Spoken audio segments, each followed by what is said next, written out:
All right, good evening, everyone. February 26th, our board meeting. Welcome to everybody that's here today and those that are viewing. It is 6 p.m. and our meeting will begin.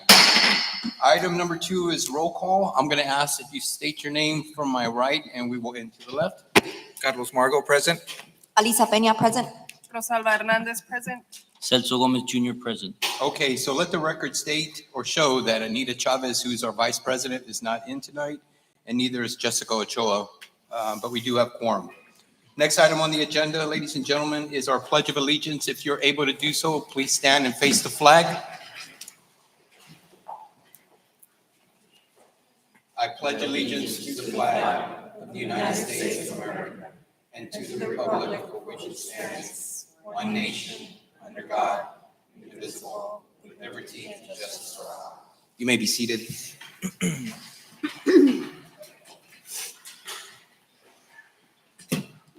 All right, this is exciting. So I think this is part 2 of our La Joya ISD Centennial Committee. I'm looking forward to this presentation. I know they did one a few weeks back or months back. So if I could have our presenter make her way. Sorry. Thank you, Blanca. Looking forward to the presentation. So thank you. You may proceed. Good evening, Mr. President, Dr. Sorensen, board members, members of our community. We are very excited today to bring our second presentation for our Decades of Excellence. This time around, we're doing 1946 to 1965. And so we have Mr. Amancio Chapa and Mr. Ivan Silva that are going to come up here and do their presentation. Nice to see you gentlemen again.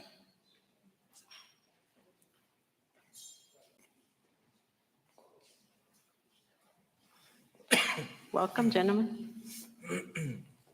Welcome. We're very excited to have our second installation. All right, good evening, everyone. We're very excited to be back here today, continuing the work of our Centennial Committee as we go down just the trail of our history that led us to the excellence that we're trying to continue providing for our community and our students. So today, we're honored to present the second installment. As Ms. Gomez-Perez said, we're looking at the year 1945 to 1965. This era actually witnessed remarkable growth, educational advancements post-war, political shifts, and the resurgence of competitive athletics in the district.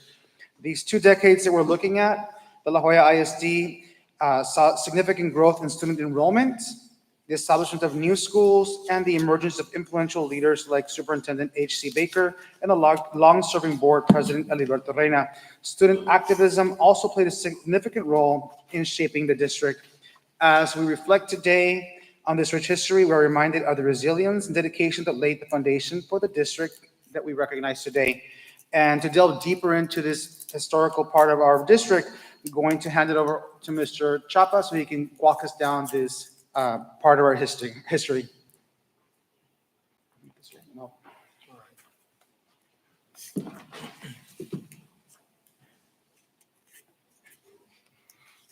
Okay, our era begins, obviously, it's a post-World War II era. And the period that we're covering, unfortunately, there were 3 wars conducted during the time period between 1945 and 1965. Obviously, the end of World War II, the Korean War, and then the beginning of the war in Vietnam. We had, on the class of 1945, in their yearbook, they dedicated to the veterans from our school district. This is a sample page, the one that right there that had it. There were 12 pages of veterans, all in uniform, all La Joya graduates, some very recent graduates, and which goes to show that this has always been a very patriotic community and continues to answer the call of its country. Okay. Here's a good example.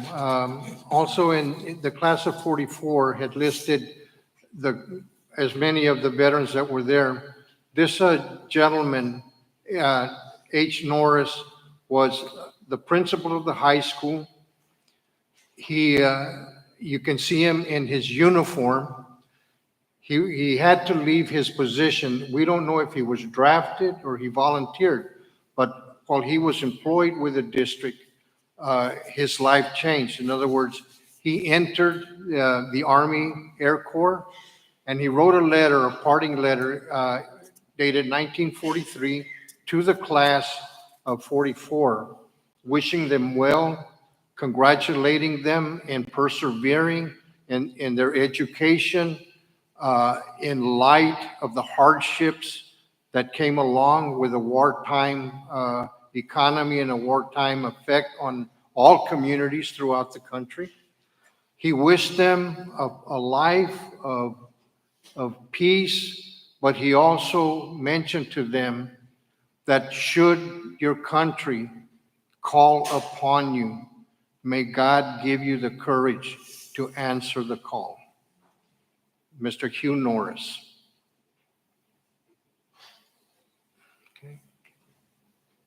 And at this point in our history, around 1945, our district had grown to an enrollment at approximately 850 students. And at this point, we also saw many of the veterans starting to return from World War II, where educators had served as well. By 1947, our district, of course, was demonstrating the support for veterans with vocational and nutritional training as they reincorporated back into the ranks of working within the district and our community. I'd like to add to that, and that the district lent its facilities and its equipment on two fronts. They had programs specifically directed at the women in our community. They had a program that dealt with how cooking with a pressure cooker and canning. And it said that the programs were directed at mothers, wives, sisters, and daughters of our veterans. Additionally, for the veterans that were returning, there was a construction class that was held. The district was asked by members of a veterans program at the county level if they could use the school equipment in those training sessions. So the district set up night classes, vocational classes for them. And so that was another contribution in the post-war era. These, the educational administrative leadership, we had, as was mentioned earlier, significant, an individual that's very significant to this district was Mr. Eliberto Reina. He served on the Board of Trustees from 1942 to 1964 for a total of 21 years. He served 13 years as president of the school board. And what's very interesting is that of those 13 years that he served as president, he served 11 consecutive years as president of the board. So you can imagine the influence that he had on matters of the Board of Trustees and matters of the district. Some of our key figures, again, Mr. A.B. Martin served also as superintendent and principal. We also had Principal Mr. Hugh Norris, which I mentioned before, and teacher coach Johnny E. Langerhans. These three men also left around the same time. The thing that they had in common, they all signed up for the Army Air Corps, and they left their positions with the district. The only one that returned was Coach Langerhans.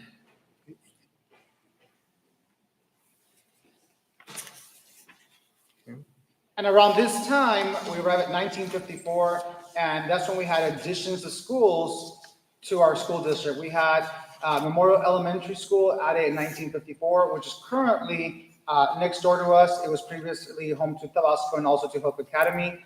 That building still stands. And then in 1960, we had the addition of John F. Kennedy Elementary, which is also to our left from here. That school housed John F. Kennedy for years, and then eventually the school was relocated, and the building was also used to host some of our other academies in our most recent history. A little note on Memorial Elementary, because it has a little bit of political history to it. It started out as Memorial Elementary. A few years later, it was renamed E.B. Reina Elementary. And then when we had a political shift in the 60s, the then new board came in, they took the name E.B. Reina off and entitled it Memorial Elementary again in honor of the veterans. And then you'll see later in our presentations later on as we get into the 60s that this school district again chose under the power shift on the Board of Trustees, decided to rename a brand new school in honor of E.B. Reina.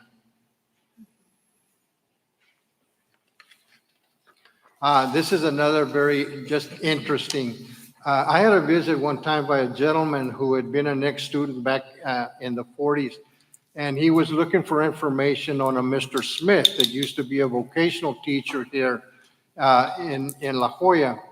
And he told me, he said, did you know that Mr. Smith would fly his airplane from Mission to La Jolla and land his plane right across the street, right across this building that we're in? And so that's Mr. Smith with some of his students, and that's his airplane. So that's one of the colorful characters that we've had come through our district.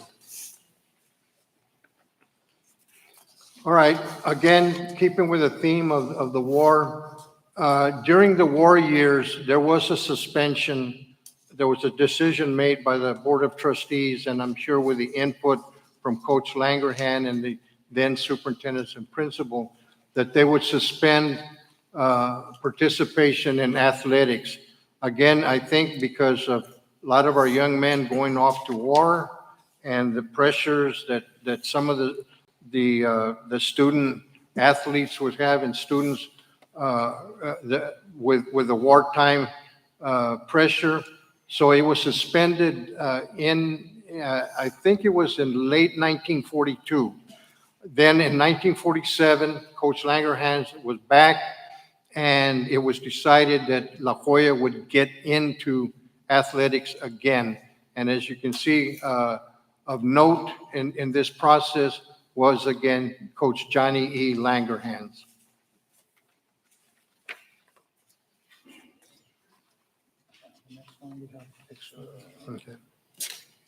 Okay. This picture's a little bit out of place. We'll get to it later. All right. This is about the time La Jolla got back in. This is one of the 1940 teams.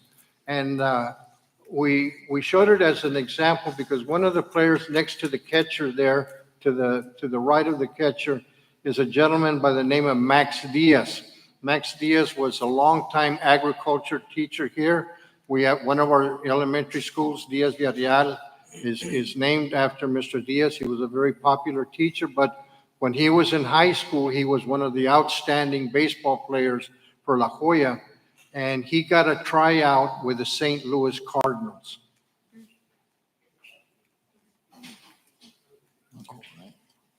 All right, these are three individuals that have contributed to the athletic legacy of our district.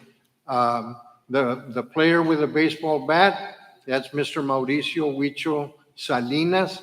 He was an outstanding baseball player, letterman, a team leader, and he was an individual that also had the opportunity. Can you imagine being drafted to play on the farm team of the Chicago White Sox? A country boy from La Jolla. You can imagine what our population was back then. This was in the late 1950s, and I would just simply like to point out that we're honored and privileged to have Mr. Salinas in the audience.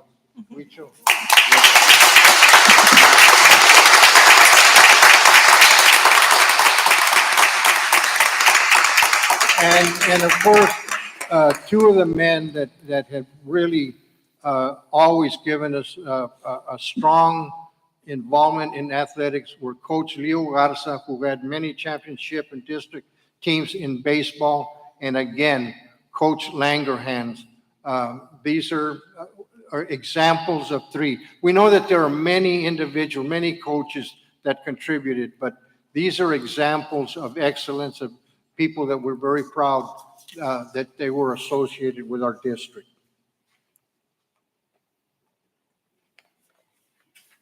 Okay, and in the decade of change, we had some there was an effort in the late 50s. I think there were about 100 families that had signed a petition. They wanted a roughly 10 square mile part of the district that bordered the Mission School District.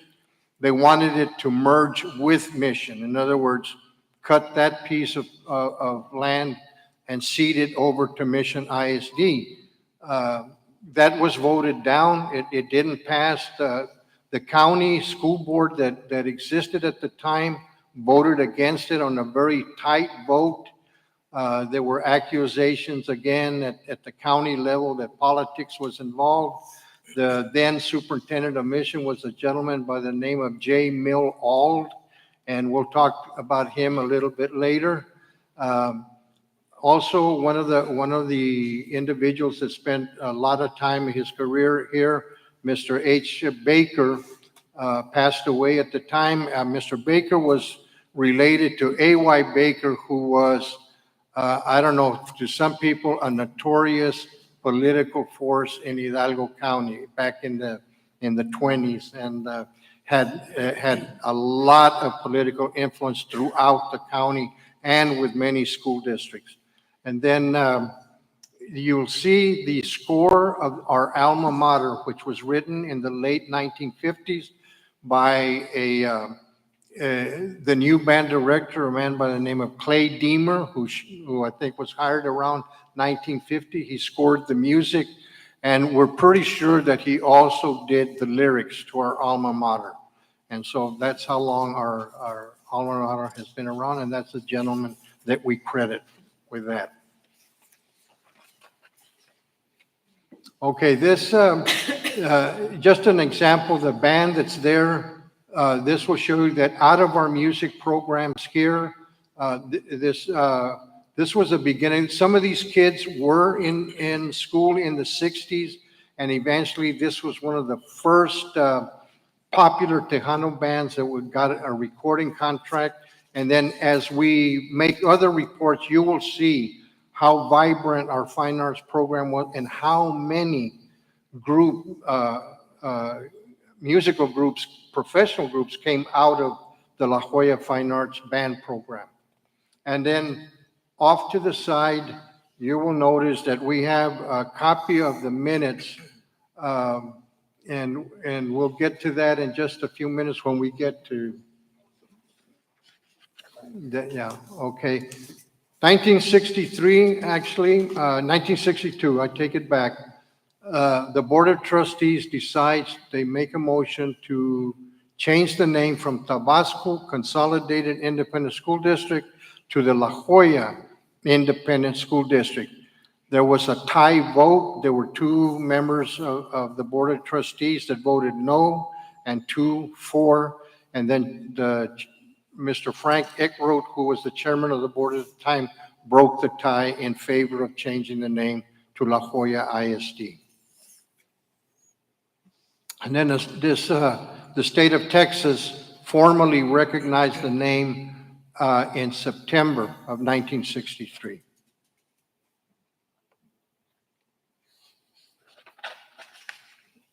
Okay, and these says, let's see, all right, this is part of the minutes of when the motion was made to change the name. It's just something that we got out of the minute book, but because people keep asking, that was one of the questions that has always come up. When did it change from Tabasco to La Joya?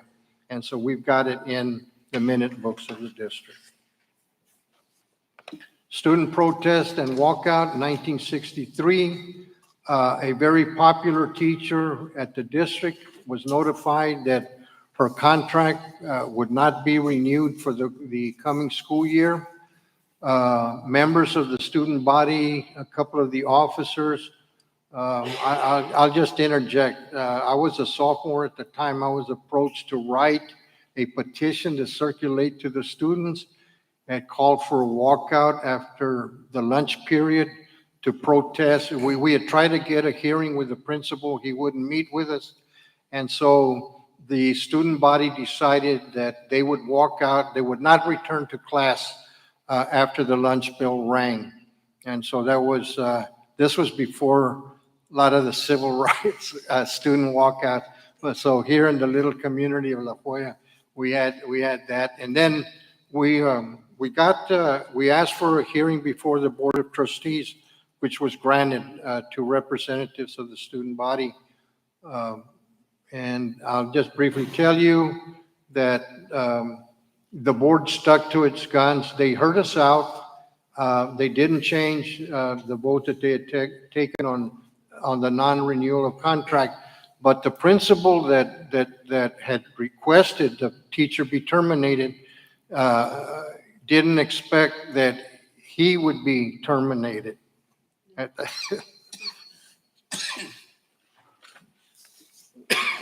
Okay.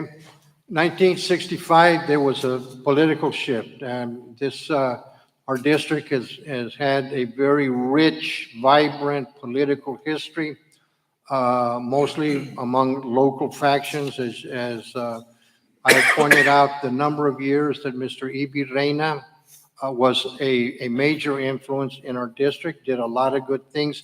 Mr. Reina also served, it was allowed back then, he served as a county commissioner simultaneously while he was serving on the school board.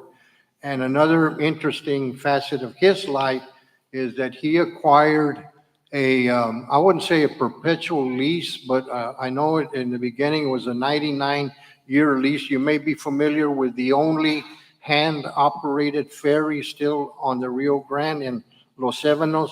Well, Mr. Reina got that concession. It has been in his family since the 50s. And so what happened is there were these, at every school board election, we would have what they called the Leo faction versus the Reina faction. 1965, the Leo faction finally comes into control of the school district. The gentleman at the bottom is Mr. Leo J. Leo, though never serving on the school board. He was, again, another influential personality in this part of Hidalgo County.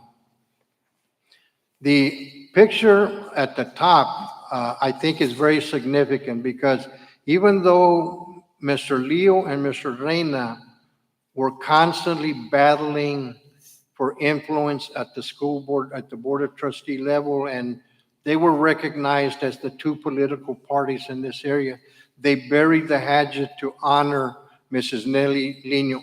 And as a matter of fact, Mr. Leo is the person that recommended to the Board of Trustees that they name a school after E.B. Reina. So they, after years, and then again, this is just a little bit of history on Mr. Reina about all his accomplishments, the number of years that he served, and this immemorial, again, this would be unbelievable to people that were involved in those political struggles between the two men. This is a tribute that Mr. Leo wrote in honor of Mr. E.B. Reina. Athletic highlights. Again, Coach Langerhans had a lot to do with leading our athletic program, setting the standards. In 1942, as I pointed out, one of the players who was there, Mr. Max Diaz, and he got his tryout with the St. Louis Cardinals. And again, our sports program was reinforced starting in the fourth. Another gentleman from the 50s, late 50s to the early 60s. Again, we have Mr. Mauricio Huicho Salinas, who I introduced to you, Coach Garza, and then this man here, Reynaldo Nano Farias, probably one of the most outstanding football players to come out of La Jolla. He got a scholarship to Southwest Texas State, San Marcos. He was the leading scorer rusher in the Lone Star Conference. He was an All-American in that league. He got a tryout with the Dallas Cowboys. He ended up playing semi-professional football for the San Antonio Toros. Went on to be a super coach, principal, Los Fresnos, and an individual that was a 4-year letterman in all sports, probably one of the most outstanding athletes that this school district has ever produced. This is one of Coach Garza's championship teams. In AA, you could only go to regional. There was no state playoff. So in this picture are pictured Mr. Francisco Santiago and also Dr. Robert Zamora, who's also with us here. Dr. Zamora, if you would.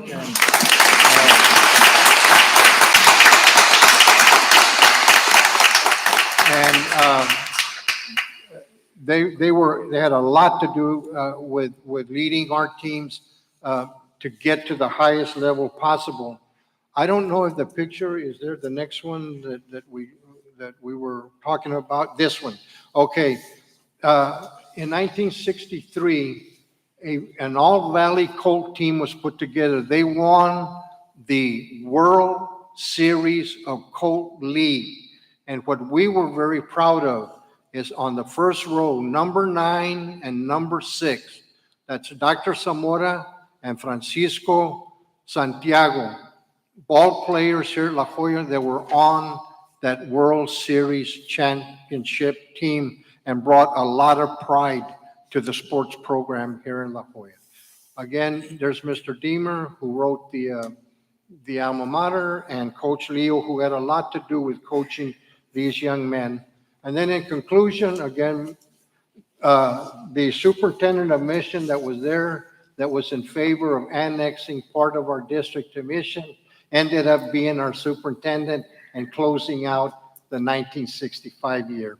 I know I went over time. Thank you for your patience. And we hope that our next 2 presentations will be as interesting.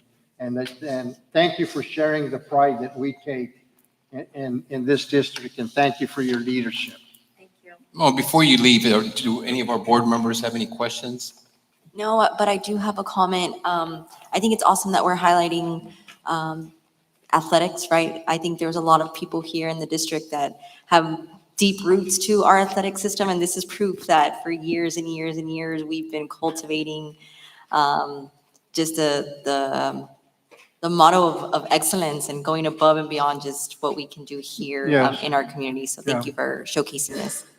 Thank you. Yeah, I Mr. mean- Chapa, Mr. Silva, how cool it is. It must be kind of exciting for you guys to be looking at these pictures and seeing old friends and family members that were once here, walk the same halls that we're walking to this day. Yeah. Thank you so much. And I hope that we have conveyed the passion that we have, and that passion for the history of this district pervades the members of the Centennial Committee. And we're very glad that the superintendent has been a very active member with us on that committee, as well as Mrs. Gomez Perez. So thank you so much for your time. Thank you for your attention. Gentlemen, thank you very much. Thank you. Have a good Great evening. presentation. And thank you to our athletes.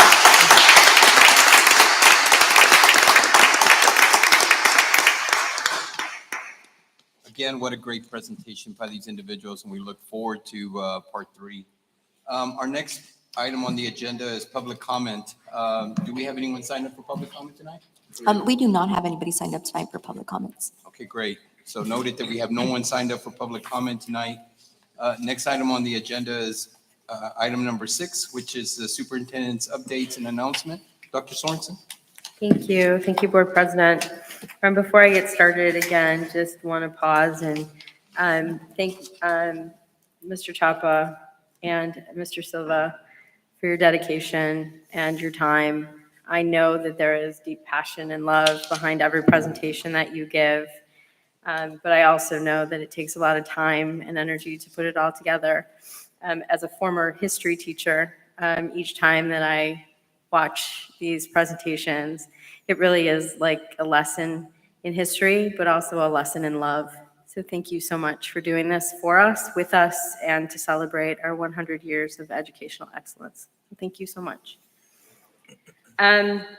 So where I'm going to go tonight, I am going to do our district priority update. We haven't talked about these in a little bit, but that doesn't mean that we haven't been living them every single day as a cabinet and as a district. I want the board to know and understand, and the community to know and understand, that at the beginning of every single principals meeting, I start conversations with the district priorities. Every single week, when I meet with the executive leadership team, I start with conversations around the district priorities. Every meeting that I open with executive leadership here at the district, whether that be principals, because I keep saying it all the time, the district priorities are all of our priorities, not just those of central office. But when we talk about things around customer service, that needs to live and breathe on our campuses as well. And so we start principals meeting with that, we start executive leadership team meetings with that, and we also start cabinet meetings talking about district priorities. So also wanted to bring an update not only to the board, but to the public on where we are with our district priorities as a whole. So again, I won't read all of this to you, but for me, the purpose and status determination overall is, again, rooted in the core of the district priorities. It is to provide transparency to the board and to stakeholders on our current state of the district priorities from my perspective.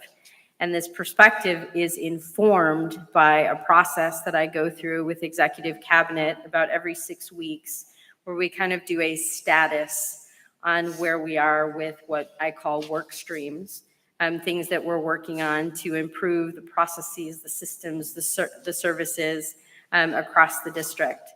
So not only is this a perspective of myself, but it is informed by my executive cabinet as well. It is also to ensure that district priorities remain front and center.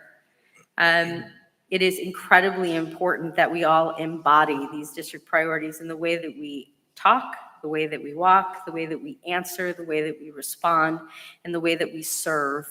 We are servant leaders here in La Joya ISD, and we need to make sure that our customers, which is our students, our parents, our families, our employees, all feel that from us. And also to hold myself and the executive leadership team members, including principals and assistant principals, accountable to the highest standards of leadership. As I'm doing strategic planning, I am getting a lot of feedback around leadership, and it really being a need for us in terms of growing capacity, making sure that we are holding ourselves to the highest level of instructional and educational leadership, as well as customer service. And then also to continue to live these priorities. How we show up every single day matters. It impacts culture. It impacts how our employees feel. As we're talking about enrollment at this point, it impacts whether parents make a choice to come back. And when we're talking about 100 years of educational excellence, it is our duty to make sure that our families continue to choose La Joya ISD every single day and every single year.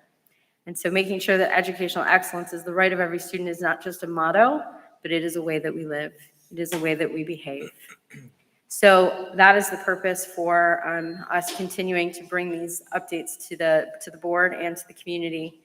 Also wanted to clarify for the board and the community how I am determining our status. On track very clearly means that the district priority action has already been achieved. We've already done it. We've done it well. It's implemented or will be implemented by end of year without any significant intervention by the superintendent and executive cabinet. Slightly off track means that the district priority action has been implemented with varying levels of success, varying levels of fidelity. And in order for the district priority to be achieved, intervention and attention from either the superintendent and or division leadership is required. Off track means that the district priority action has not been implemented and/or implemented with little to no levels of success or fidelity. In order for the district priority action to be achieved, intervention and attention from superintendent is essential, and division leadership will be required to adjust actions immediately. That means these are areas of incredible high priority, and if we want to see change, they require actions from not only the superintendent, but division leadership. Any questions there before I go on? No. Okay. So again, just putting the priorities and the subsequent bullet points in front of everyone. Priority 1 being customer service. And that's to restore a customer service oriented culture that puts our students and our stakeholders at the center of our work. And again, I won't read each one of them unpacked underneath, but there are the subsequent actions that I am holding not only myself, but my executive cabinet too, and our executive leadership. But please note that when I talk about priority 1 and customer service, and I talk about restoring a customer service oriented culture that puts our students and stakeholders at the center of our work, that is how I expect it to show up on campuses. So while these bullet points underneath are how we will hold ourselves accountable, they're specific actions for central office. When we talk about it with principals and when we talk about it with assistant principals or when we talk about it with executive leadership, there are specific points for them as well. That being said, I broke down each one of those 4 items. And as you see, I put a status by each one of those. So for 1, provide ongoing training and support for district employees around best practices and clear expectations. We're on track. That means we have taken significant action to do these particular items. So there has been training held for various support system roles. There's professional learning for counselors and social workers and attendance and truancy folks and parent educators. That's ongoing, right? We have professional learning for instructional support and for educators, and that's all ongoing. But we're on track in terms of providing training and support. We do that very often. We still need to do more. We need to provide more, but we are on track in providing that kind of support for our employees. Create and clearly communicate district systems that allow our employees, parents, and community members to deeply know and trust which central office divisions to communicate with and rely on when assistance is needed. Slightly off track. And for me, one of the key words that I lift up here is know and trust. Know and trust. We have to continue to work to build trust. And that comes with continuing to provide clear roles and responsibilities of divisions at central office. That means that we have to be consistent in terms of how we provide customer service. That means that we have to make sure that our actions or inactions from our central office divisions cannot erode trust. And so how we respond matters. And each time that we do not respond, that erodes trust. Now, again, I always say this to every member of my team. Customer service does not always mean that it ends with the customer getting their way.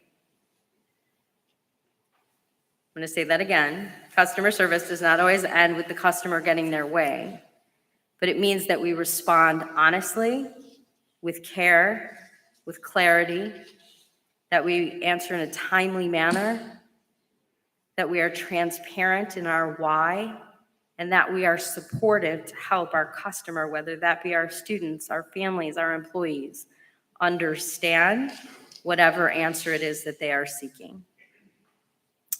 Number 3, administer customer service surveys. So for this, I put slightly off track. And for this, you know that I shifted this priority to strategic planning input and also as a superintendent constraint. So to date, not only do we have 2 customer service surveys out there in terms of strategic planning and the district survey that's out there, but I am also getting a lot of feedback in terms of the individual focus groups. But I also am holding myself to launching a district-wide culture and climate survey at the end of the year. We also have a survey out right now around calendar start and end times for input and feedback for next year. So we are seeking feedback. And then lastly, Division of Operations and Infrastructure will administer their own surveys twice a year to measure employee satisfaction. That is on track. Dr. Geary came to the board, also showed that they completed their beginning of year survey. They will execute their end of year and compare results, and they will also share those publicly, and then they will reflect and adjust and continue to move forward. Any questions before I move on to priority 2? Members? No questions. No question. Okay. Priority 2 is trust and transparency. And this is around rebuilding trust and transparency through ongoing listening, sharing of information, and authentic stakeholder engagement. And although the top header is about authentic stakeholder engagement and listening and sharing of information, there are specific actions that we said that we would engage in, including here we talked about a parent engagement plan, and we talked about a communications plan, and so there are some very distinct actions under here. Oops. So we have created and implemented district-wide communications plan. For this one, slightly off track, implementing some areas within each of the 5 goals outlined in the plan. And remember, I said that there's inconsistency. That's what defines slightly off track. Some goals are stronger in implementation than others. For example, boldly telling our story versus bridging community to the district.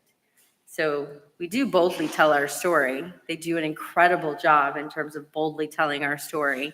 Our communications team just won 12 awards at a state conference. And so they're doing an incredible job.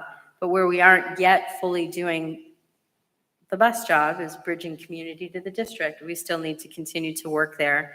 And one of the ways in which we've been inconsistent is the district newsletter release has been inconsistent. Create and implement a district-wide parent engagement plan led by the Division of Student, Family, and Community Engagement. We are off track here. So we are not implementing most goals and areas that are outlined in the plan.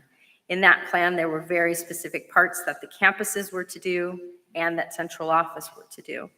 Those actions have not yet been implemented, not at the campuses and yet not at central office. And we have had consistent low attendance at whether it be the QSA sessions, whether it's my parent advisory committee, whether it is through strategic planning. And so we're not yet there with parent engagement. I would also add that there is a lack of clarity around the role of parent engagement educators, parent educators across the district. If you ask principals what they're to do, there is an inconsistent understanding of their role. 3, host town hall meetings, focus groups, and superintendent advisory committees. I'm very happy to say that I am on track there. If you hear my voice, it's probably because I am spending nearly every night in town hall meetings and focus groups and superintendent advisory committees. And there's my evidence there, or I can just show everybody my calendar. And then leveraging student, staff, and parent community feedback, again, on track. We've hosted focus groups for special education, fine arts, athletics, CTE, pre-K. I did educators last week. I have all of my surveys going out. I have my student advisory that I just love and adore.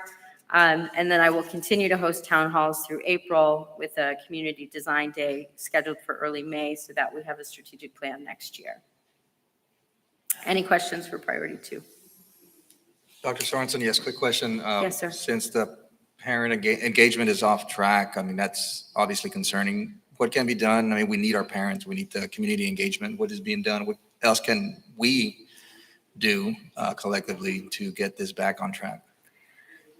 We have to implement the plan as it was designed. It takes a partnership with our campuses in order to engage parents parents as our partners, boots on the ground. And so we've got to do our part in terms of meeting our parents where they are, right? So if they are in the community, that's where we need to go in order to fully engage our parents.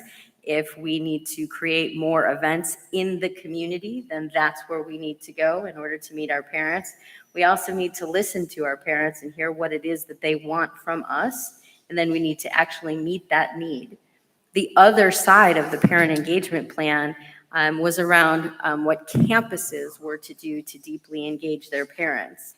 And so we haven't yet fully enacted all of the things that campuses were to do outlined in the plan in order to engage our parents. And so we've got to get to that. We are in the process, though, of talking about how do we need to re-envision this space going into next year, knowing that this is currently not working in its current format. But some very simple tasks is implement the plan as it is written. Thank you. Good question, Dr. Margot, and I appreciate, Dr. Sorensen, that when you identified what you're laying out in front of us, you're being transparent and you're being open about where we're deficient. So I appreciate that, and I think the audience does as well. So thank you for that. Yes, I mean, we know that parents are our partners, and without them, we are not as strong as we need to be. They are, with the exception of students, they are our number one stakeholder. I mean, we obviously want to care for and wrap our arms around our employees, but our parents are the ones every day that choose to entrust us with their children. And so we have to do a better job of engaging them at the highest levels as they have choices about where they send their children to school. So thank you, Dr. Margot. Mhm. Thank you. Priority 3, high quality instruction. Commit to evidence-based instructional practice across all grade levels to ensure all students engage with rigorous daily content, learning experiences, and work-based learning opportunities that prepare them for college, career, and military readiness and fulfilling lives. Again, here are the bullet points. I will leave them here for a second so that everyone can see them. And then as we get into unpacking them, implementing high-quality instructional materials, we are on track. All campuses have access to new HQIM, and weekly data is shared publicly with campus leaders on levels of implementation. Dr. Little sends something that's called Implementation Insights. He sends it every single week on how campuses are doing in terms of implementing new initiatives across the district around the use of high-quality instructional materials. We also have a coaching tool that we collect data on the implementation of the curriculum. And so we are monitoring implementation. Our next step will be around fidelity of instructional models. Redesigning our dual language program to a two-way model. So we're slightly off track. And I say this not because we don't have the program in place, but because we have additional work to do in terms of purchasing of core resources, support for teachers, and ultimately developing understanding of the benefits of the program with parents and community. As we now enroll another group of pre-K students, we want to make sure that our parents and families continue to understand the benefits of dual language in order to make sure that our students are biliterate and bicultural, and that they are also, able to read, write, and answer complex text questions in both languages. And then as we move on, focus on delivering high quality daily instruction where students engage with grade level standards. Again, I think you saw from our GPMs and our presentations, we still really need work in terms of T-TEST and T-PESS in its relationship to student outcomes. And so we're continuing to provide professional development on high quality instruction and research-based instructional models. But again, we have established board goals and goal progress measures. And so, and we have professional development in place where educators get voice and choice in terms of the type of professional development that they engage with, aligned to our high-quality instructional materials. And lastly, create structures to elevate professional learning community models on track. There is biweekly professional learning for principals and assistant principals around professional learning communities. We have relaunched professional learning for principals on instructional leadership teams. And then we also have developed a Rising Leaders program with support for campus and central office leaders so that they can become leaders on their campuses around professional learning communities. Any questions there? Dr. Sorensen, Yes, for the dual language program, I see that we do have to do additional work when it comes to purchasing more resources and support for the teachers. Is this something that we're hearing directly from the teachers and the principals? Yep, That's absolutely. And some of that will also come as we lean into a literacy adoption for next year. How do we support dual language with the new literacy adoption, making sure that they have both ELAR and SLAR resources so that they can implement with fidelity in the classroom to make sure that kids are genuinely getting a dual language experience. Thank you. Absolutely. Anything else? Okay. Priority 4, excellence in leadership. Again, ensuring that all campus leaders model and maintain a high standard of excellence that creates a campus culture that places students at the center of our work, where adult learning is the norm, relationships are collaborative and respectful, and we deeply partner with our parents and community. And again, Dr. Margot, here's where we deeply partner with our parents and community as we think about how that work is taking place on our campuses as well.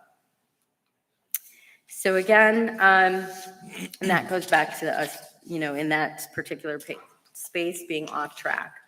But in these three subsets, provide professional learning for all principals on teacher evaluation systems. So while we have done this, and we have provided T-test training for all of our principals and assistant principals, we still see that it is not in alignment yet with student outcomes. And leaning back into Lone Star governance, student outcomes don't change until adult behaviors change. And so we really need to lean into what I was talking about last time when we talked about T-tests, around this culture of coaching, not just evaluation. How are we supporting our teachers as they continue to grow and as we continue to ask them to do new things with new curriculum? And so it's not just about, did we do the training? Because then I could easily say, yep, we're on track. It has to show up in our behaviors, and it has to show up in how our students are doing. And how our teachers are perceiving this, right? Are they feeling coached, or are they just feeling evaluated? And I think that is something we need to continue to work on. Leveraging the Division of School Leadership and Academics to support, monitor, and provide ongoing professional learning and feedback to campus leaders. So ASL, that's Academics and School Leadership, shares weekly data with campus leaders on district initiatives. And then ASL responds with support and monitoring structures. ASL designs biweekly professional learning and provides support for principals and assistant principals for immediate implementation on campuses. So for example, if we see attendance dropping at a particular campus, the executive directors of school leadership go out and have conversations with principals about what are their systems and structures that they have in place to approve attendance. We've been working on what is called OFSDP, which is basically getting students to recover their minutes and recover their days. And where we see campuses not implementing with fidelity, right? We have the executive directors of school leadership going out and having conversations with principals around the why and why not, and how do we support you in doing that work. We have members of Ms. Gomez-Perez's team going out, providing that attendance support. And so it's a shared partnership in that way. And then lastly, the ASL team will continue to lean into supporting campus leaders to promote culture of coaching. And so that is something that we need to continue to support our leaders with. And then lastly, implementing leadership pipeline programs. So Human Capital and Talent Development has launched a Rising Leaders program. Human Capital Talent Development launched Steps to Leadership program. And Human Capital and Talent Development launched the Pathways to Principalship program. All three have been launched. And I'm really proud of this because developing and retaining La Jolla talent, to have La Jolla leaders is so important to me as the superintendent. It's so important to my administrative team. And so we wanted to have multiple pathways to leadership here in La Jolla ISD. And so these leadership pipeline programs are essential to making sure that we are growing our own leaders to run our schools and become executive leaders at central office. Any questions on priority 4? Members of the board? No. Okay, and lastly, priority 5. I always call this one the Miss Crespo one, but it's ours. Priority 5, integrity and accountability. Continue developing systems and structures to ensure fiscal transparency, financial responsibility, compliance with legal policy that increase district accountability. So again, you see what we have here.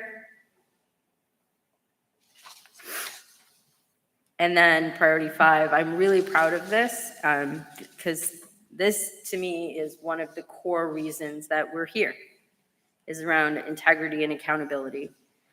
So conducting an audit of finances, district procurement processes, and accounting systems. Business Finance and Administrative Services has launched a financial audit and will have results by April. So I'm very excited about that. We've also aligned multiple processes this year that allowed for appropriate financial priorities. So around procurement and staffing and revenue generation, you heard about some of those at our last presentation. Provide continuous updates to the public on our financial status. Again, just demonstrated at our last board meeting, but that wasn't the first time that Ms. Crespo and her team stood before the public and the board and presented publicly on how we were doing and what the plans were for moving forward to bring us to a more sound financial space. And her and her team are working really hard every single day with all of us, but she's really leading this work to make sure that we are in compliance with all of the legal policies and procedures that we need to as we move in this direction.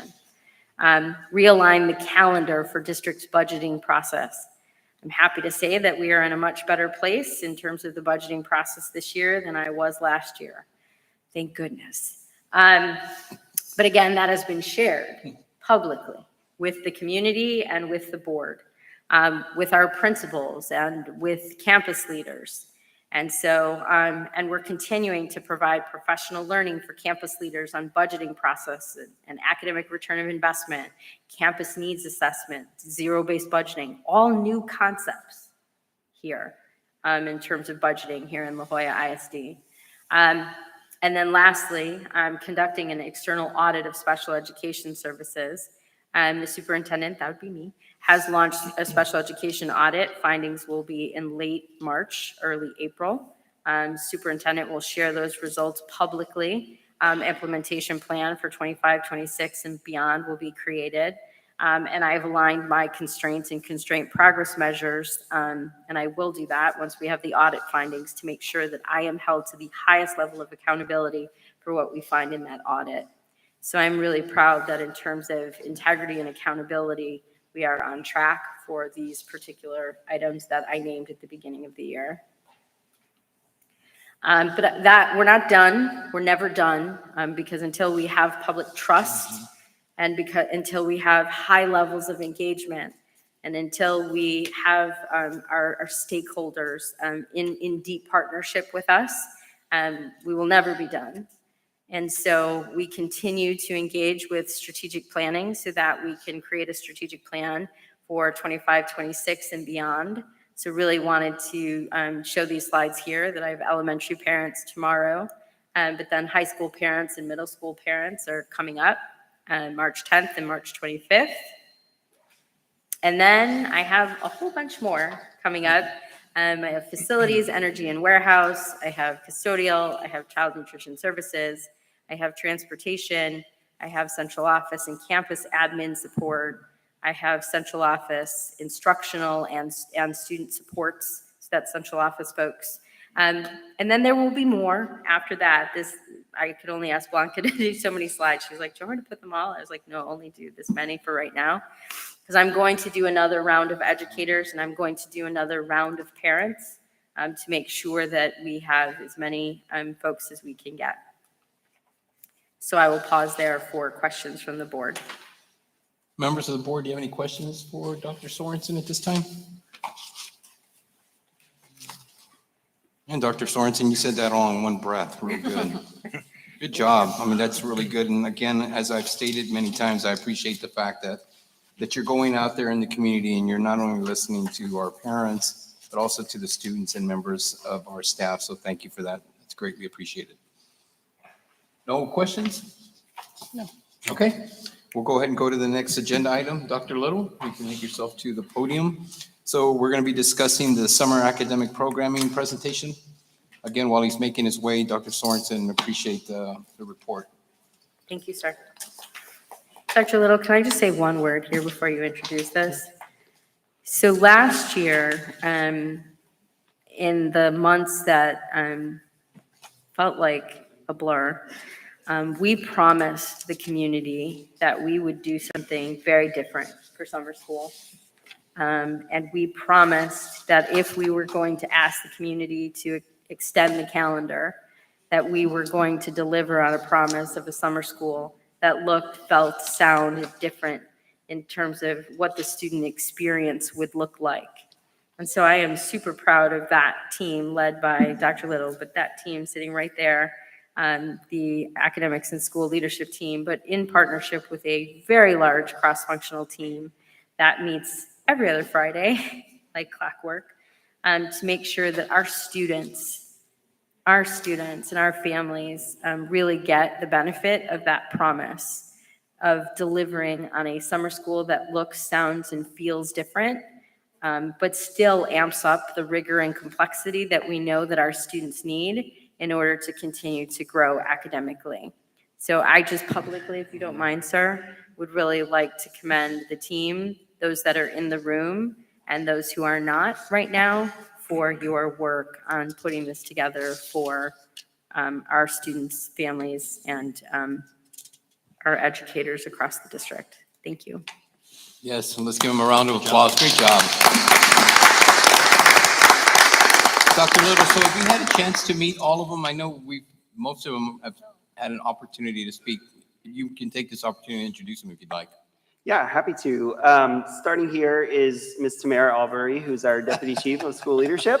Then we've got Ms. Melinda Flores, who you've seen before. Yes. Again, longest title in the district. She does a lot of important work for us. Ms. Marta Castillo, who right now is serving as our interim executive director for special education. So she is knee-deep in that special education audit. And then back row on the left, Ms. Brenda Garcia, who leads math and science. Ms. Myra Ramos, who leads early learning. Ms. Annette Lozano, who you've also heard from before, who leads humanities. Ms. Irma Zuniga, who leads bilingual and migrant programming. And Ms. Jody Adair, who is one of our Network EDs. So she supports Network 1 schools, along with some Network 2 schools right now. And we do have a few other team members who are doing other district business tonight as well. Thank you, Dr. Little. That's very much appreciated. Okay, you And may proceed. Board President, I did also, just because they're all sitting there, part of this cross-functional team, though, every week is we have folks from human capital because we have to staff summer school, and we have folks from transportation and child nutrition and custodial because we've got to make sure that the buildings are there and that kids get there.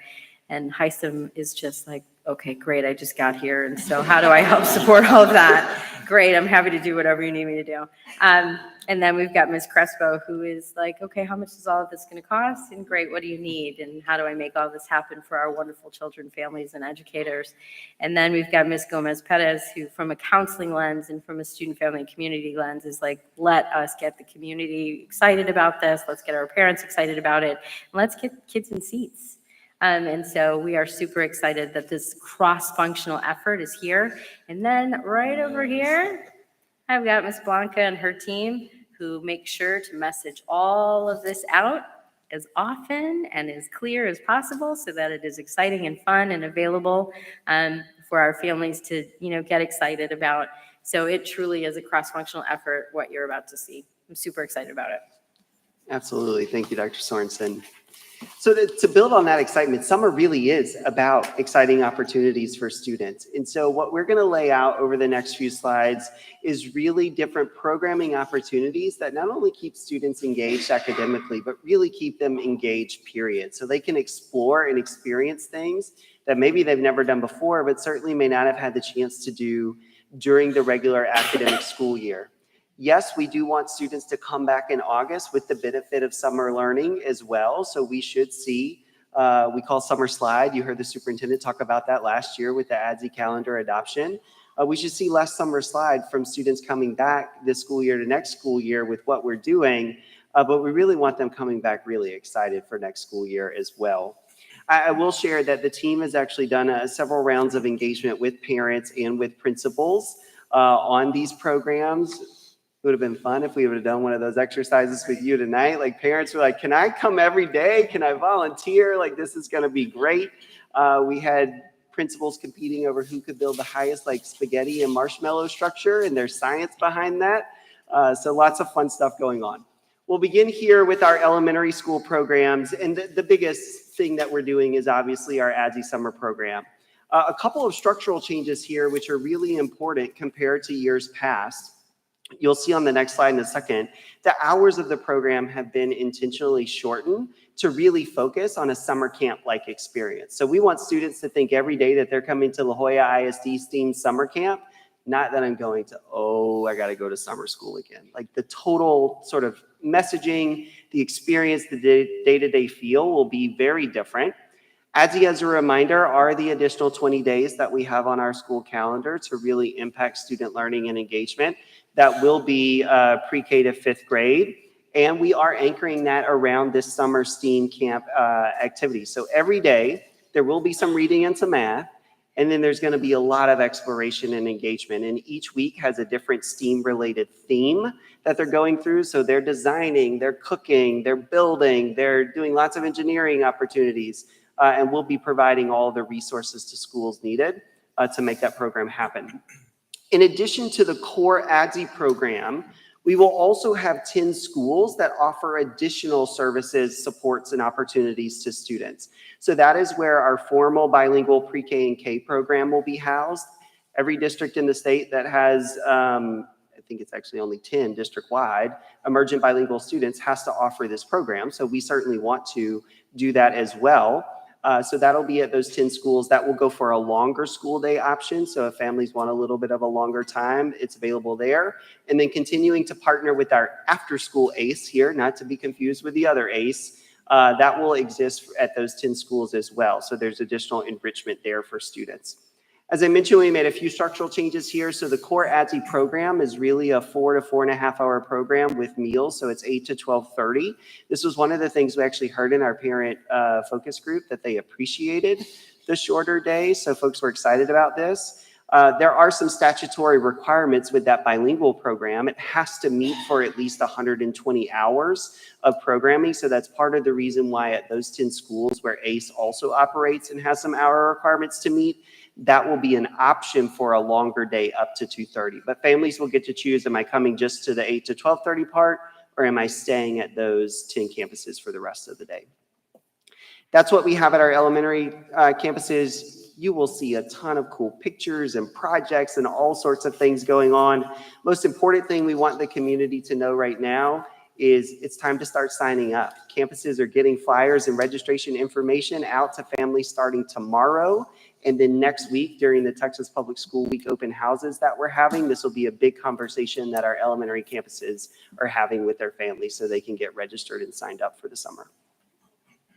All right, shifting to the middle school space. Again, the core program here is really what we're doing for students who need additional support and opportunity.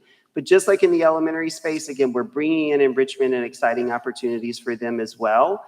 but they're really there because they didn't achieve that on-grade level standard in STAR. So we're working to make sure that we close any gaps, we recover learning as much as possible, and really set those students up for success, whether it's returning to another middle school grade or even thinking about moving to high school as a freshman next year.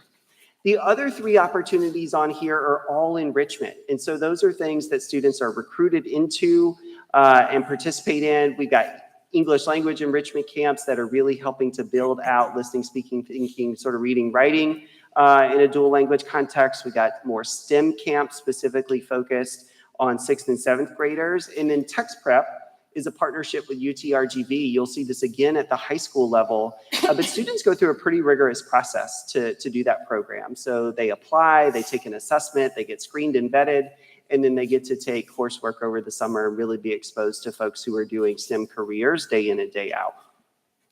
Just like in the elementary context, again, made adjustments to hours here based on feedback. So it'll be an 8:50 to 1:20 program. 4 host sites, so De Zavala, Garza, and Richards and JD Salinas will be the locations for summer middle school programming.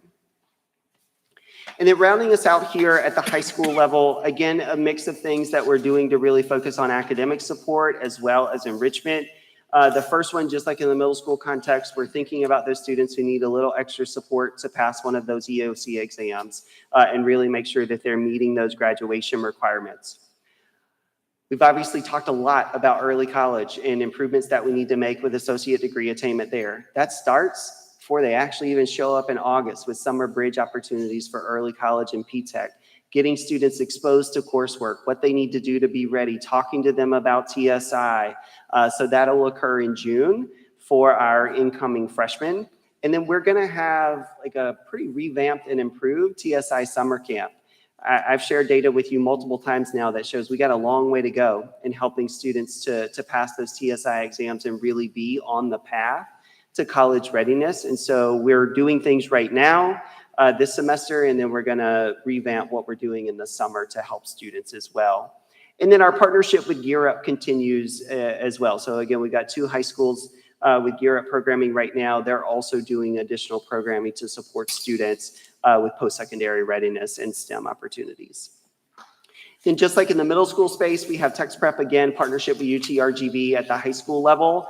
And then our partnerships with STC, students are in some cases actually going to the STC campus to take courses over the summer in the dual credit academies. And then we continue to have dual credit offerings as well.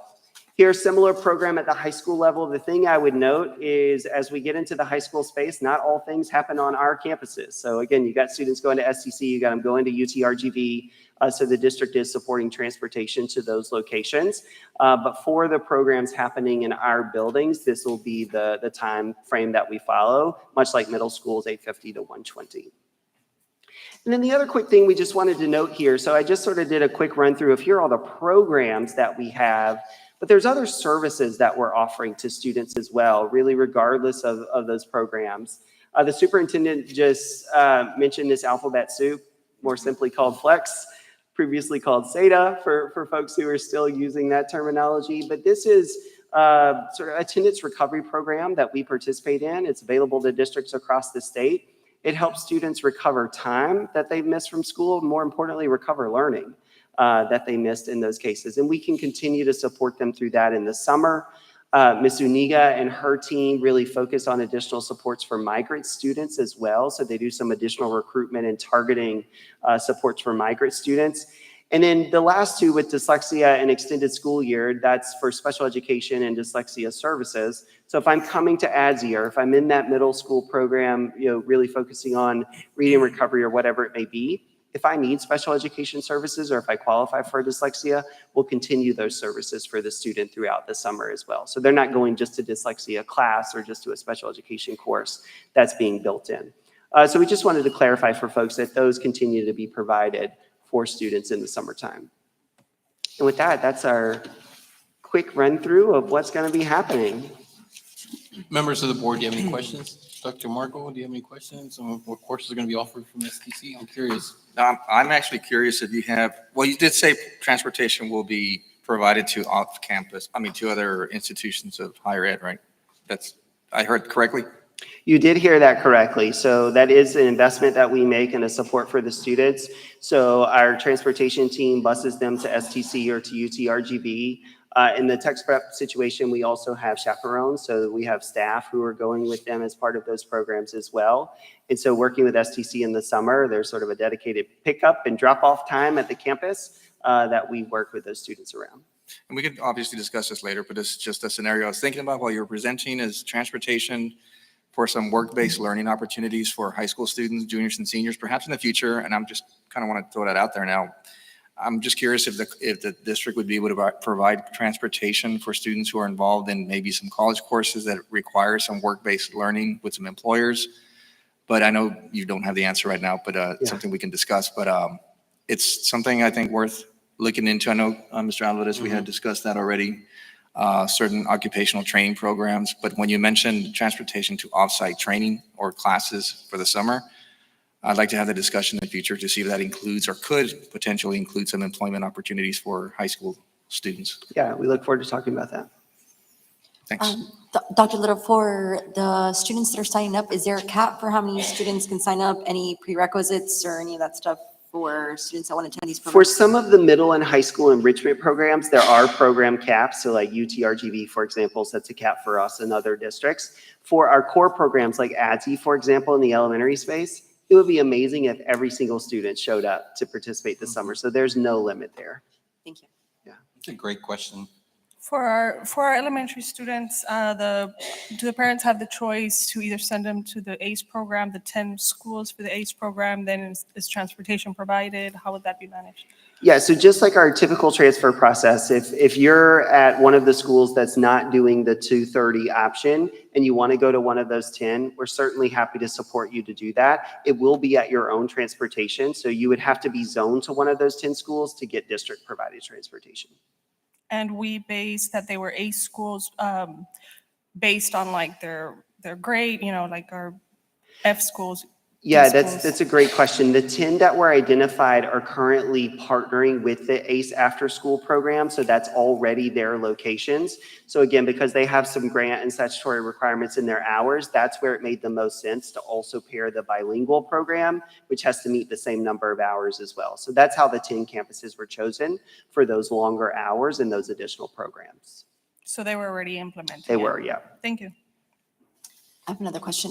I do see that we have time for breakfast. Is lunch also part of this, or is it just breakfast? Yeah, so that's part of why it's actually a 4.5-hour day, is to make sure that we can feed students lunch before they go home. Thank you.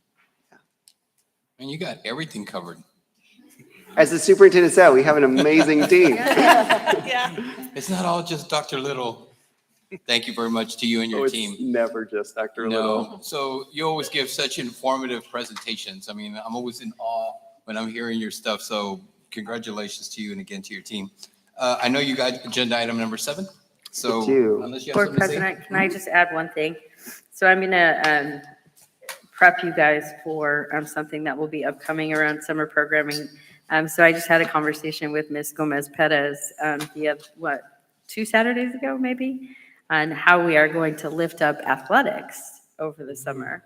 And so in a subsequent board meeting, we will hear about how do we lift up and create this camp feel, right?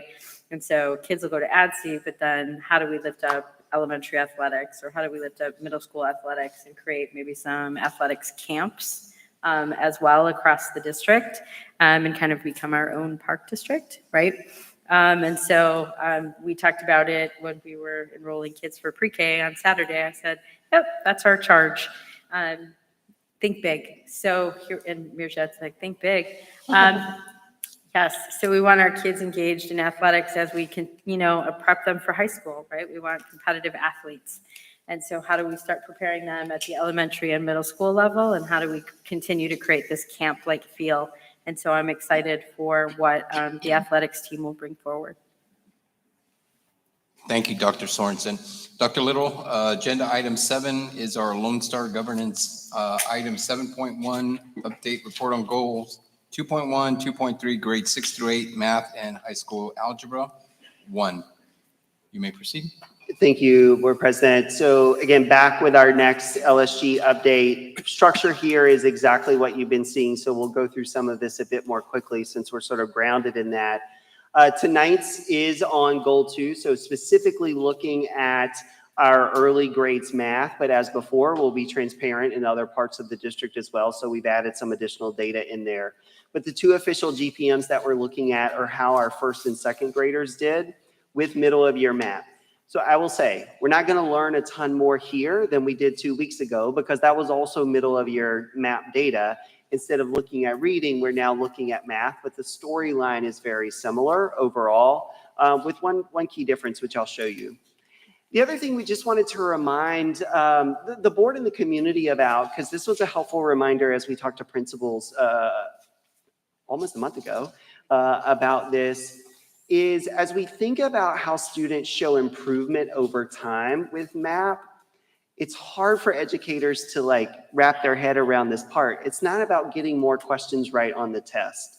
We normally think about, hey, I got an 80%, so I got 8 out of 10 questions right, and I'm trying to get to 100. Remember, because MAP is a computer adaptive assessment, it's always going to figure out the boundary of what you know. So any student is roughly only going to get 50% of the questions right. So it's not trying to get a higher letter grade, like I want to move from a C to an A in that context, from 70% correct to 100% correct. It's at what level of rigor or what level of challenge can you answer questions consistently correct? So it's finding that place where we get that green sort of check marks leveling out in that score. And then again, we're looking really for this upward curve to say, hey, our growth has exceeded that 50th percentile projection, therefore my achievement is going up. Last time I showed you that we were on this downward slope here where growth was actually less than it should have been, so achievement was declining. And in data tonight, we'll see in math is very similar. I did note there's one difference here, and so let's unpack this slide a bit. It's a lot of bar charts on here, but just trying to do some comparison. Left-hand part of this slide is growth percentiles by grade level. So reading is in red, math is in gray. One of the things we can immediately notice here is those gray bars are higher than those red bars in all but one case, which is 8th grade. That means we saw higher growth in math from beginning of year to middle of year than we did in reading. We have new curriculum in math. We've poured in professional learning. We've had coaches from our curriculum partners in our campuses working with our teachers. Ms. Brenda Garcia and her team have done a tremendous amount of work to support implementation of the curriculum here. So this is not surprising that it looks better in math than it does in reading. What we still have to do, and we'll end here on the last slide, just like we did with reading last time, is still improve the overall quality of instruction every day. So yes, we've gotten really pretty good at using the curriculum. How well we're using that and the research-based strategies that teachers are using to engage students is where we have room to grow, because most of those gray bars are still below that 50th percentile for growth. Now, there's one exception, and you see that in 3rd grade, that gray bar is pretty high. It's above the 50th percentile. So if we go over to the right-hand graph, what you notice is achievement in 3rd grade math actually went up. So this is what, again, my favorite slide, this one is pointing at. When we can exceed growth projections, we can improve achievement. You see us doing that in this example with 3rd grade math results. Unfortunately, the other reality is all the other achievement bars are in the negative, right? So they all went down from beginning to middle of year. Just like we talked about last time, we're still seeing that. But the other thing we notice is that achievement regression is much smaller in math than it was in reading. So as I mentioned before, and you'll hear me say probably more than you want to, this is a multi-year effort. It's not going to get fixed from September to February right now. But this does show that we are on the path with high quality instructional material implementation. And so over time, as we do some more, we'll talk about later, we will get there. The other thing I mentioned last time, we just wanted to show a quick example. The bottom right-hand slide is impossible to read. It's not intended for you to read. It's just meant to show this is a picture that a teacher gets for every student from their MAP test results. In this case, we're looking at math. but it's by standard, by Texas standard. Remember, we talked about last time in our HQIM presentation, we talked about in our previous MAP discussions, this is really looking at how students are doing against Texas standards, the TEKS. So by each of those standards, it shows where that student is. Hey, I've mastered this, I'm developing this, I'm ready to learn that. And then it can connect even more deeply to what that student needs next in their journey. This is incredibly powerful for teachers because then I know how to group students together in my intervention and follow-up support, because all of us need to work on multi-digit addition and subtraction while I have other students who are ready to move on to multiplication, whatever that may be in that grade level. But just like last time, and I mentioned already, we do have to improve instructional quality. So officially for our 2 GPMs tonight, first and second grade, middle of year attainment, we are off track. And again, just like before, we're off track because we aren't seeing the gains yet over the course of the year. First grade looks a little worse than second grade. Again, you see our decline in overall achievement in the top line graph. We have each school plotted on the bottom. We do see some schools that did show improvement from beginning of year to middle of year. So you see some red bars that are a little higher than those blue bars. But again, that's a really small population of the total. So overall, we've got more work to do with our campuses to improve. Yes, this is about getting better at curriculum implementation, and we've seen tremendous growth this year, but it's pairing that curriculum implementation with really good instructional strategies. Today, in fact, we kicked off research-based instructional strategies training with our principals and representative teachers throughout the district. Today was actually focused on literacy, but they're coming back next week to start this in math as well. This was one of the things that we told you last time was a big next step. And so that's underway as of today. Second grade, again, looks a little better here. And the reason it looks better is because we stayed flat. So we didn't see a regression in achievement, but we certainly didn't see the improvement that we needed to see. We do have more schools showing in second grade growth from beginning of middle of year than we did in the first grade level. And again, our responses and our reactions here are very similar in both grade levels. That actually is the official LSG part, but we do want to show you a little bit more data going to the middle school space, just like we did in literacy last time. We'll look at 6th, 7th, and 8th grade here. 6th grade, again, we see declines here from beginning to middle of the year. Campus data at the bottom. Similar response to the literacy space, really thinking about how we are using our tier 1 time. So that's the on grade level instruction time in middle school. And then working with campuses to ensure that students who need additional support are participating in those Quest activities, that we are ramping up tutoring, like schools have added days, they've added time over the last month in response to this as well. And just like I mentioned, we started that research-based instructional strategy work with principals and some representative teachers today. There will be more RBs training coming for all teachers later in the spring, which will help with this as well. 7th grade, similar story here. Actually, we see a bit more regression in the 7th grade space and then in the 8th grade space as well. The thing I do want to call out as we look at this 8th grade data and then look at the next slide on Algebra 1, remember that 8th grade students are either taking traditional 8th grade math or they're taking Algebra 1. So this slide is only looking at those 8th graders in that traditional 8th grade track. What we see historically, not just in La Jolla, but in other places, those are usually students who've not had as much success in mathematics at this point. And the ones taking algebra by the time they get to 8th grade are students who've had much more success and are higher achieving typically in math. And we see this show up in the data here. Algebra 1, we actually had the growth we needed to improve achievement. And so we see that from beginning and middle of year. This also includes 9th graders who are Algebra 1 students as well, not just the 8th grade space. The next few slides are exactly what we showed in literacy last time, but now focusing on math. So again, improving research-based strategies, improving our ability to design a classroom to support every type of student. That's universal design for learning. And yes, even in math class, improving the use of content-based language instruction. How are students talking to each other? How are they talking to their teacher and engaging with this content? It is not just about X's and Y's on a page for students in algebra. And we see a very similar picture here on the t-test. Again, that was one of the things that was slightly off track, and what you just saw in the district priority updates is how do we get stronger implementation, connection, and coherence in this work. Remember, each dot represents a school. That dark black line going across the middle is that 50th percentile growth. We want to see our dots above that line. And the red dotted line going down the left-hand side is that proficient sort of indicator. So on the math, just like on the reading, we're seeing the vast majority of our schools average ratings at proficient or higher, but we're not yet seeing student data match those outcomes.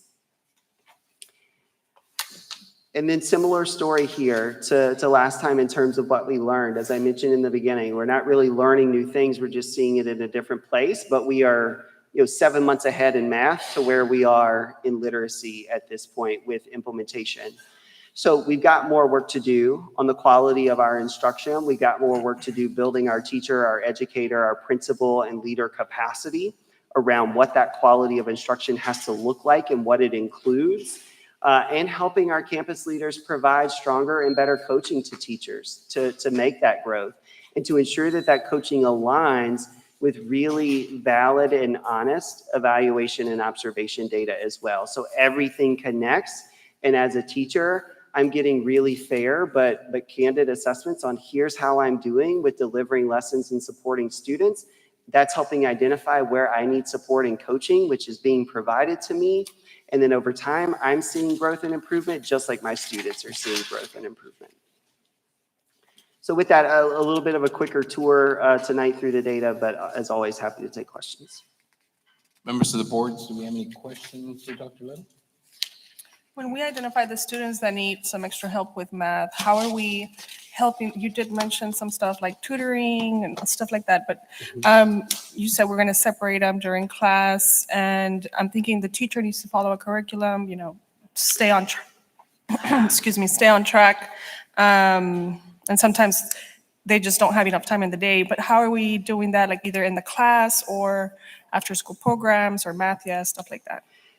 Absolutely. And one of the things that, again, not just La Jolla teachers anywhere, the first thing they want to do starting at this point in the year is sort of throw the curriculum out the window and say, all I'm going to do is just get you ready for the test. So we're just going to practice. Our teams are intentionally reinforcing the need to keep on grade level instruction going in the school year. Because again, yes, the April and May STAR assessments matter, but it also matters that you can show back up next school year in the grade level with the requisite skills and knowledge that you need to continue to advance. So part of that means what we're supporting campuses with is, if it's my math time, I'm scheduled in my 7th grade math block, that is using Carnegie Tier 1 instruction for whatever it is in the scope and sequence that I need to be learning right now. But remember, middle schools have an additional period scheduled for certain students called Quest. Elementary schools have specialized learning time built in. So that's part of where they're getting additional Mathia or Zern opportunities. So that's really meeting the student where they are in their trajectory and helping close some of those skill gaps. That's also an opportunity for the teacher to pull those small groups to say, okay, the 4 of you really need help in this same concept. While everyone else is doing their Mathia work, I'm going to pull you and work more deeply. And then, yes, we have before or after school tutoring options as well. Thank you. Any other questions? Okay. Does that conclude your presentation? That's it. Okay, great. Are we on agenda item number 8? Dr. Barrera, our conservators TEA report. Good evening, President Alvarez, Superintendent Sorensen, board, amazing team, and community. My report is going to be short and sweet. As you know, I started late November. So with monitors and conservators, we wait 3 months to give the first report. I will be, from here on out, I'll be reporting every month, and it'll be once a month, just on that month's progress, right? And so what I'll be doing is really focusing in the 3 areas that are the exit criteria areas. Number 1 is obviously academics. We want to make sure there's high student achievement, right? There's growth. Number 2, it definitely is finance. We want to make sure that all those systems are in place and the internal controls and all of that to make sure that we are spending the community's money wisely. And then the third one is governance. We need to make sure that the La Joya ISD community knows what effective governance looks like. It's not just what we have to do, right? Meeting the minimum. We want to show what effective governance looks like. It's a cut above the rest. And so that's my job, to report on those three areas. And so how I do that is obviously working with the board. I attend closed session with the board. I attend their board training sessions, just being there. So anytime the board is convened, I need to be there as a conservator. Within the district, I've been observing meetings, cabinet meetings, division level meetings, and having one-on-one meetings with the superintendent, with chief of staff, with President Alvarez, and really just looking at how things are going and making sure that what I'm seeing here at the board meetings, what they're presenting, is really happening, and by what are they really talking about. And I can tell you that what I've seen so far is, man, their meetings are fast and furious because they're on a timeline. They've got a tight agenda because they're checking on so many things. And when you hear these folks, like you said, man, there's so much, right? It's the same way at their meetings. It is mind-boggling how they keep their divisions running. It's been incredible and amazing to watch. And so kudos to all the chiefs who are doing the work that they're supposed to be doing to really transform this district. We've seen it already in a year, and I look forward to seeing more progress in the coming months and years. Does anybody have any questions? Members of the board, do you have any questions? I think I can speak for all of us, so we're very grateful that you're not giving us a test tonight. No. Like last month or last meeting. No questions? No. For Deanna? Dr. Thank you. Varela, thank you very much for all You're you do and your continued support. Ladies and gentlemen, next item on the agenda is our consent agenda item. Do I have a motion? I move to approve the consent agenda. Do I have a second? I second the motion. All in favor signify by saying aye. Aye. Opposed? Motion carries. Okay, the next item on the agenda will be closed session.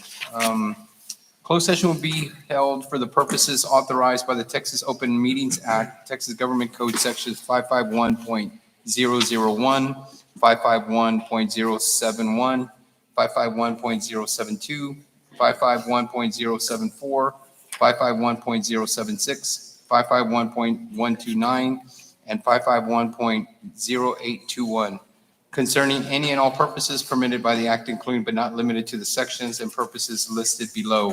Ladies and gentlemen, we are now going into closed session, and it is 7:38 PM.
Okay.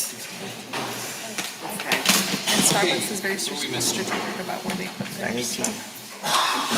9:18.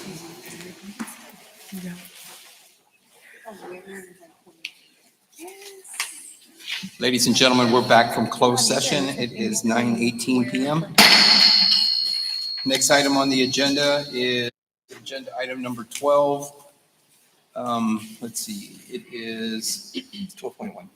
12.1, action item 12.1, approval of CSP 2025-25 construction services job order contract. Do I have a motion? I move to approve 12.1. Do I have a second? I second. All in favor signify by saying aye. Aye. All opposed, motion carries. I apologize, I think I'm gonna need to wear my glasses next meeting. I'm serious. Next item is agenda item 12.2, approval of CPS 2025-38 video verification entry systems. Do I have a motion? I move to approve item 12.2. Do I have a second? I second the motion.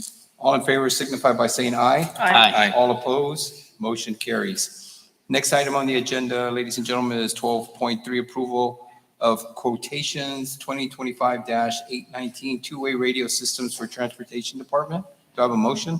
I move to approve item 12.3. Do I have a second? I second the motion. All in favor signify by saying aye. Aye. Aye. All opposed, motion carries. Next item is 12.4, approval of additional members to the La Joya ISD School Health Advisory Committee. Do I have a motion? I move to approve item 12.4. Do I have a second? I second the motion. All in favor signify by saying aye. Aye. All opposed, motion carries. Next item on the agenda is 12.5, approval of Texas Evaluation and Support System, T-TESS. Do I have a motion? I move to approve 12.5. Do I have a second? I second the motion. All in favor signify by saying aye. Aye. All opposed, motion carries. Okay, next item on the agenda is our calendar. March is National Nutrition Month. March 1st, 2025, District's Annual Employee Wellness Volleyball Tournament. I'm looking forward to our board participating in that. March 1st, 2025, Athletic Trainers Day. I remember that from last year, Champions in Healthcare. March 3rd through the 7th, La Joya ISD Texas Public School Week Open House. March 3rd through the 9th, 2025, Social Workers Week, Social Work, Compassion and Action. March 7th, 2025, Maintenance Work Appreciation Day. March 12th, 2025, La Joya ISD and RGB Food Bank Distribution at the La Joya ISD Pack Stadium. And on March 12th, 2025, regular board meeting. Did I miss any dates or anything? I'm breaking here. You next certainly page. did. You need to say that. Where's that one at? You have the Next next page. Oh, next page. Oh, okay. We're all waiting Wow. for that one. I was gonna say everybody wants spring break. Right. Right, Miss Miller? Miss Miller? Miss Miller? Miss Miller? She don't care about spring break. She doesn't want spring break. You're already on spring break. She's already on spring She's break. signing up for the volleyball tournament. she All right, Miss Miller, we got you. Get us on the team. March 12th through the 21st, 2025, spring break. There'll be no school. March 26th, 2025, special called board meeting, student recognitions. We're looking forward to that. Dr. Sorensen, agenda item 14, do you have anything you'd like to report or any remarks before we adjourn? Just two quick comments. One, always a call out to the community, educators, parents, everyone, facilities, custodial department, child nutrition services, everybody that has upcoming town hall meetings with me and the team. Please, please, please come out. I'm super excited to hear from you. Your voice is incredibly important. As you see, this strategic plan is your voice. It's our future. And so please come out. We really want you to be a part of creating our vision for the future. So please, if you have sessions on the calendar right now, we strongly urge you to come on out. And the other thing is that this month is CTE Awareness Month. And so really want to lift up our CTE teachers who are doing an incredible job in the classroom every single day. We know that work-based experiences really help prepare our kids for careers beyond high school. and beyond college. And so I really want to give a shout out to our CTE teachers who are doing great things for our young people every single day across this district. And so thank you for all you do. We see you, we know how hard you work, and just want to thank you at the close of this meeting. Thank you, Dr. Sorensen. Any members of the board have anything to say? No. Okay, well, thank you, and hopefully everybody travels safely. Dr. Sorensen, I just want to take this opportunity to thank your direct staff, those that work in your office, for everything they do to accommodate our needs, especially when everyone's working so late. I really appreciate everything that you do, and I think we as a board do, so thank you. I wanted to take this opportunity, thank you. Diana, drive safely back. Nice seeing you, sir, here. And with that said, do I have a motion to adjourn? I move to adjourn this meeting at 9:24 PM. Do I have a second? I second the motion. All in favor signify by saying aye. Aye. All opposed? Motion carries. We are adjourned.